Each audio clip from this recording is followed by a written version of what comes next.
नमस्कार दर्शकों, आप देख रहे हैं अभी न्यूज और एक बार फिर से आपका स्वागत है अभी न्यूज के इस लाइव में।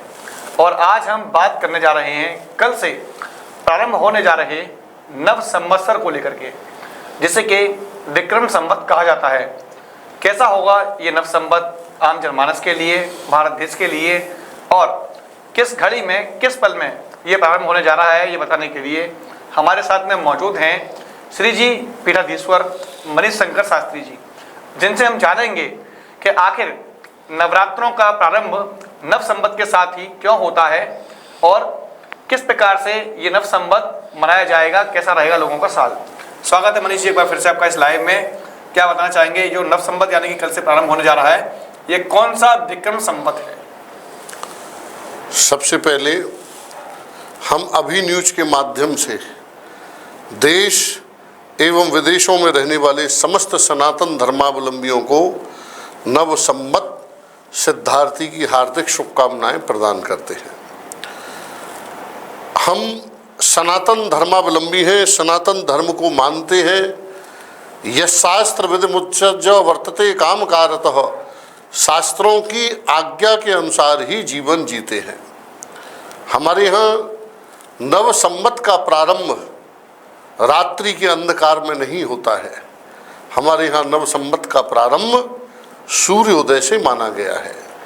जैसा कि कल से 30 मार्च रविवार से हमारे यहाँ नव संवत 53वां सिद्धार्थी प्रारंभ हो रहा है, जो कि सूर्योदय के साथ ही प्रारंभ हो जाता है।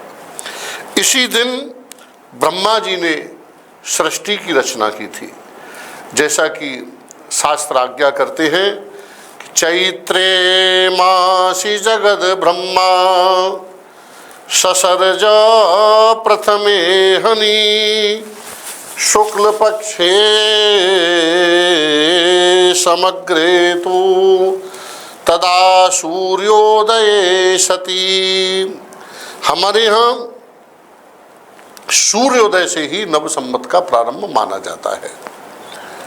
इस नव संवत में सर्वप्रथम सभी को ये ध्यान रखना चाहिए कि एक वर्ष पर्यंत तक, अर्थात 30 मार्च से 30 मार्च 2025 से 19 मार्च 2026 तक हमारा ये एक वर्ष रहेगा।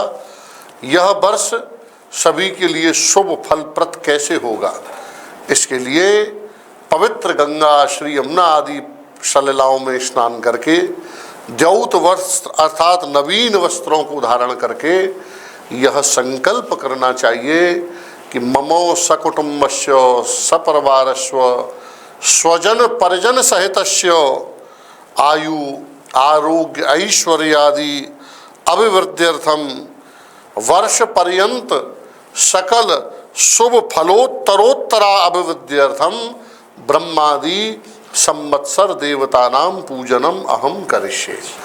इससे क्या होता है, इससे एक वर्ष पर्यंत तक भगवती राजराजेश्वरी की कृपा से उन साधकों का, भक्तों का मंगलमय वर्ष पूरा व्यतीत होता है। आपका एक और प्रश्न था कि प्रारंभ में ही शक्ति उपासना क्यों? जी, तो हमारे यहाँ शरत काले महापूजा क्रियते याच वार्षिकी, वार्षिकी नवरात्र वासंतिक प्रारंभ हो जाती है, जिस दिन हमारे यहाँ नव संवत का प्रारंभ होता है। ब्रह्मा जी को पराशक्ति की आज्ञा हुई कि सृष्टि रचना के प्रथम दिवस ही आप 9 दिन तक शक्ति उपासना कीजिए, जिससे सभी के लिए सृष्टि में अनुकूलता प्राप्त हो, कहीं कोई संकट न हो। इसलिए हमारे यहाँ शक्ति की उपासना की जाती है। दूसरी शास्त्र आज्ञा करते हैं कि शरद वसंत नामानौ दानवौ द्वौ भयंकरौ तयो उपद्रव शांत्यर्थम इयं पूजा द्विधा मता। शरद ऋतु एवं वसंत ऋतु में बहुत से ही नाना प्रकार के रोग प्रकृति में विचरण करते हैं। कई प्रकार की बीमारियां आती हैं, कई प्रकार के उपद्रव रहते हैं। इन सब की शांति के लिए, वर्ष पर्यंत अनुकूलता शुभ फल की प्राप्ति के लिए हमारे यहाँ ये नवरात्रों का विधान है। और इस बार नवरात्र हमारे यहाँ 8 दिन की मानी जा रही है। मेरा प्रश्न भी यही होने वाला था कि जैसा कि आपने कहा था 9 दिनों तक षष्ठी की पूजा की जाती है, जो शक्ति है उसको मनाया जाता है ताकि वर्ष भर शांति बनी रहे।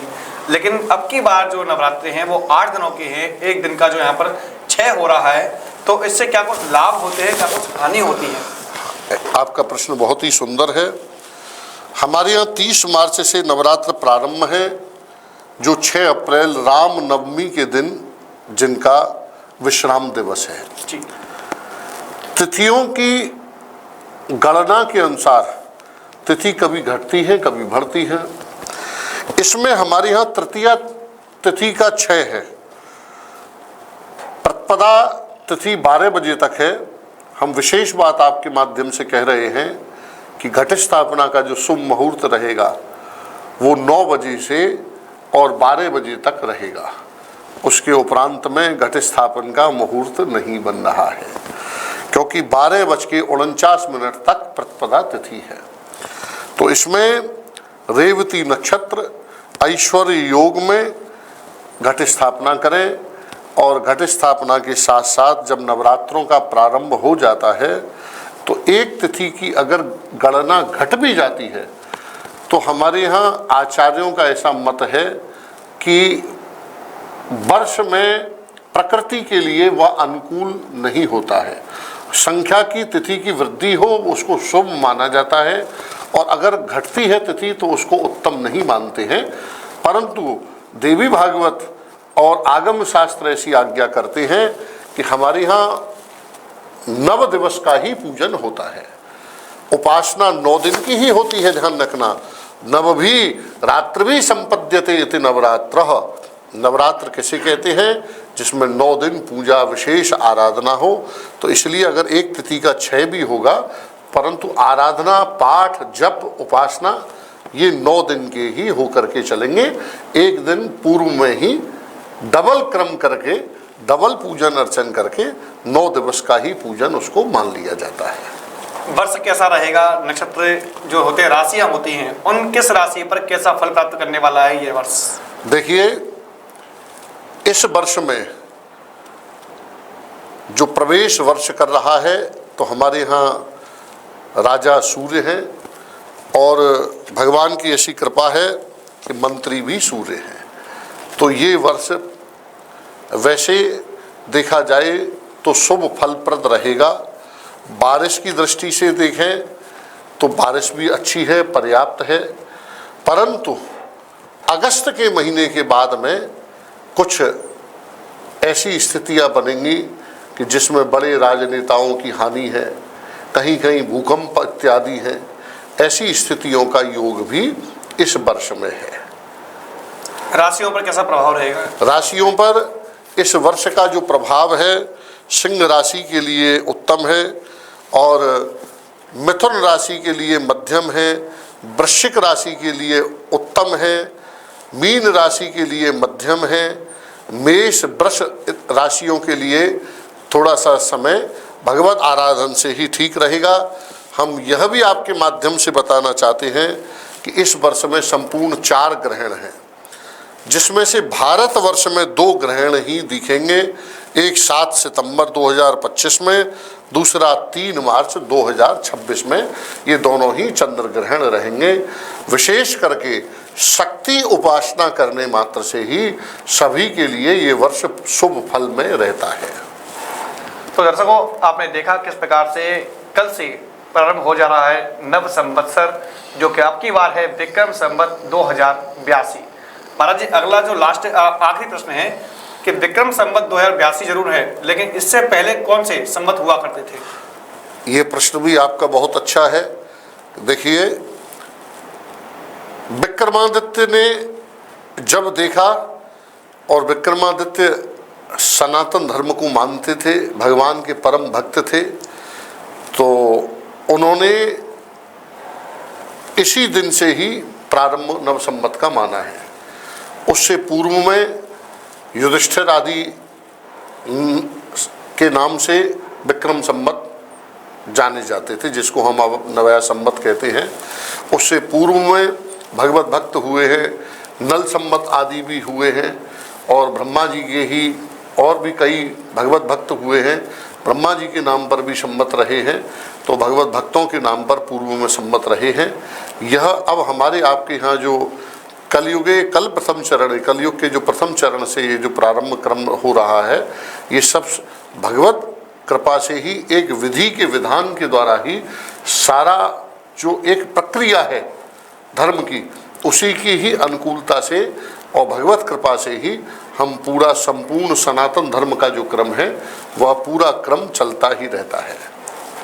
तो दर्शकों, आज आपने देखा किस प्रकार से कल से नव संवत यानी कि विक्रम संवत 2082 प्रारंभ होने जा रहा है, जिसकी शुरुआत घट स्थापना यानी कि माँ शक्ति की अर्चना से, पूजन से किया जाएगा।